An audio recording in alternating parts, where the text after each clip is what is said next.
morning and thanks for joining us for Daybreak in 10 on Color 10. We are on the air with you commercial free for 10 straight minutes beginning right now. First, let's head on over to meteorologist TJ Springer with our forecast first. Good morning, TJ. Good morning, Jen. Temperatures really going to soar this afternoon. We had the warmth around yesterday. We're going to see more sunshine too. This is a live look from our tower cam just outside our studios here, taking that southwesterly glance toward downtown. Going to be a gorgeous day, but a windy one as our next cold front begins to work. And ahead of that, we're going to squeeze up that warmth, and the winds going to uptick for sure. We're at freezing in Springfield, 36, in Fort Wood, Joplin in the 40s, as well as Monette. But there are some colder spots like Rolla and Lake Ozark into the upper 20s. It is chilly out there, above average, but chilly. We're going to be a lot milder this afternoon. Going to see loads of sunshine. High pressure has been influencing us here across the Color 10 viewing area, and we're going to be under its influence through the next 12 hours or so before it works away from us and this cold front marches in. Ahead of that, the wind's going to rise between 30 and 40 miles per hour this afternoon. Through the overnight, we could have gusts between 40 to possibly 50 miles per hour. So going to be blustery. Make sure any holiday decor is secure. In our wagon and walking forecast, we were saying good morning to Daisy May. Temperatures soaring into the 60s. Remember, if you would like to send us a photo, head on over to ozarksfirst.com and click on the wagging and walking tab. You can submit them there. Of course, send them to us through email or social media. We'll have that last look at that 7-day, Jen, talking about that cold air in just a few minutes. All right, TJ, thank you. We have some breaking news this morning. One person has died, and authorities are looking for the suspect after a shooting overnight. Springfield police say the incident happened around 11:30 last night on South National, just around the Taco Bell north of Battlefield Road. When police arrived, they found a male victim shot. He was taken to a hospital where he died from his injuries. Police believe the shooter and the victim knew each other, and they're asking anyone with information to contact them. You can find updates to the story on ozarksfirst.com. And now we're delivering the dose coverage. The first of many frontline workers at Cox Health received their first doses of the Moderna vaccines yesterday. Amy Martin and Amelia Montgomery made history as one of the first to receive the vaccination. Both nurses said this vaccine is probably one of the least painful ones they've received. Cox Health is expecting 7,000 more doses to arrive this morning. And it's been 1 week since the first Pfizer vaccines were given to frontline workers at Mercy Hospital. Officials say in the last week, nearly 2,000 patient-facing healthcare workers at Mercy Hospital have received the vaccine. Making news around the region, there may be a breakthrough as soon as today in the battle over St. Louis County's ban on indoor dining.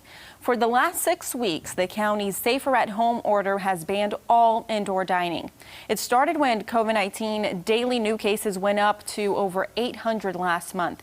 They've now dropped to just over 500. So county health officials have submitted a plan with new indoor dining restrictions to an advisory group of restaurant owners to allow limited indoor dining again in as little as 2 weeks. We're starting to see a flattening of the curve in St. Louis County. We're still not there yet, but we're starting to see a flattening. So we want to make sure that we're having these conversations now about what it would look like in the future, expecting those numbers to continue to go in the right direction, expecting compliance to continue in our community. That advisory group will meet with those health officials today to come to an agreement on restrictions and let people eat inside again.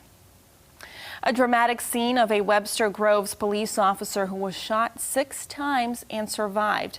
Police are releasing video of the incident, and that took place along I-44 back in May. It starts with what appears to be a stranded motorist, but the scene escalates in just a matter of seconds. As Officer Brandon McGann approached the vehicle, the suspect opened his car door and shot McGann 6 times. One of those shots directly to his chest. The video shows the suspect circling the officer on the ground. Eventually, Officer McGann fired back and killed the suspect.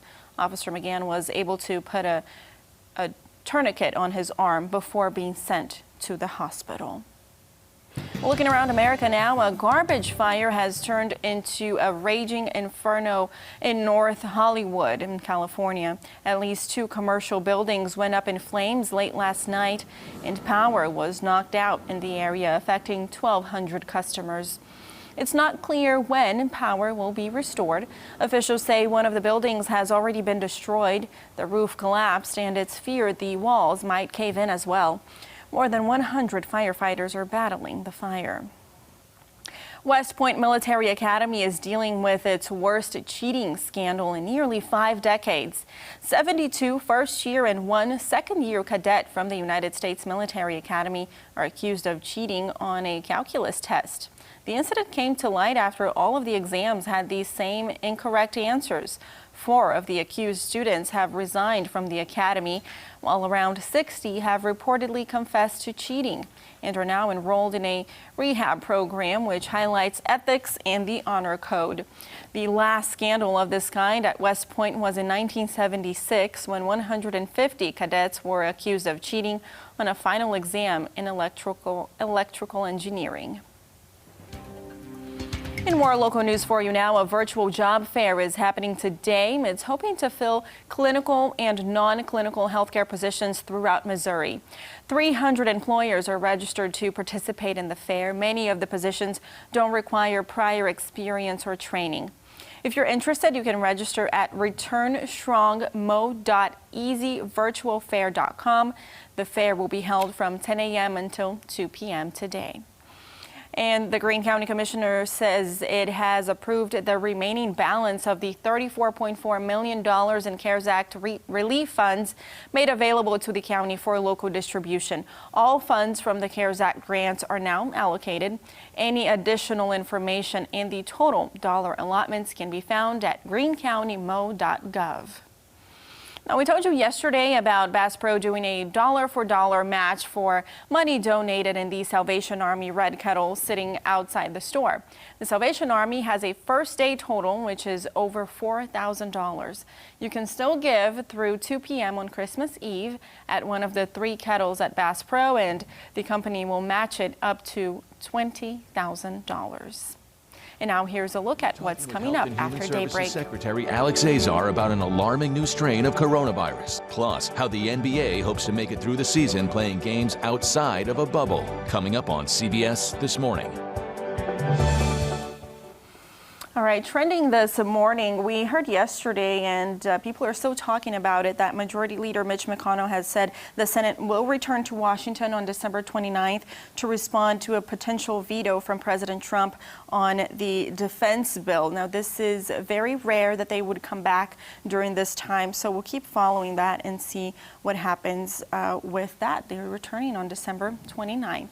Back here at home, however, what's trending for us, at least for me, are these amazing temperatures we have had yesterday and then today too. But hey, just to get ready for a very cold Christmas, right? Yeah, a big cool down for sure, Jen. Temperatures today going to soar. It was warm yesterday. We're going to climb back into the 60s later on this afternoon, which is a little bit shy of records, at least here in Springfield. Not going to break them there, but still well above normal for this time of December. And then our cold front moves in. This one arrives late tonight into early Wednesday, which brings tumbling temperatures and the chance for some showers, maybe a few wet snowflakes, possibly north of town. We'll keep tabs on that. 28 on Christmas Eve. Wind chills likely in the teens and single digits. Christmas Day, we're back into the upper 30s, and then another cold front arriving Sunday, bringing another cool down and chance of rain. All right, maybe some flakes then Possibly. on Wednesday. Yeah, Maybe. Possibly. It depends where you live. Thanks, TJ. Look at that beautiful sunrise. Thank you for joining us here at Daybreak. We'll see you at midday.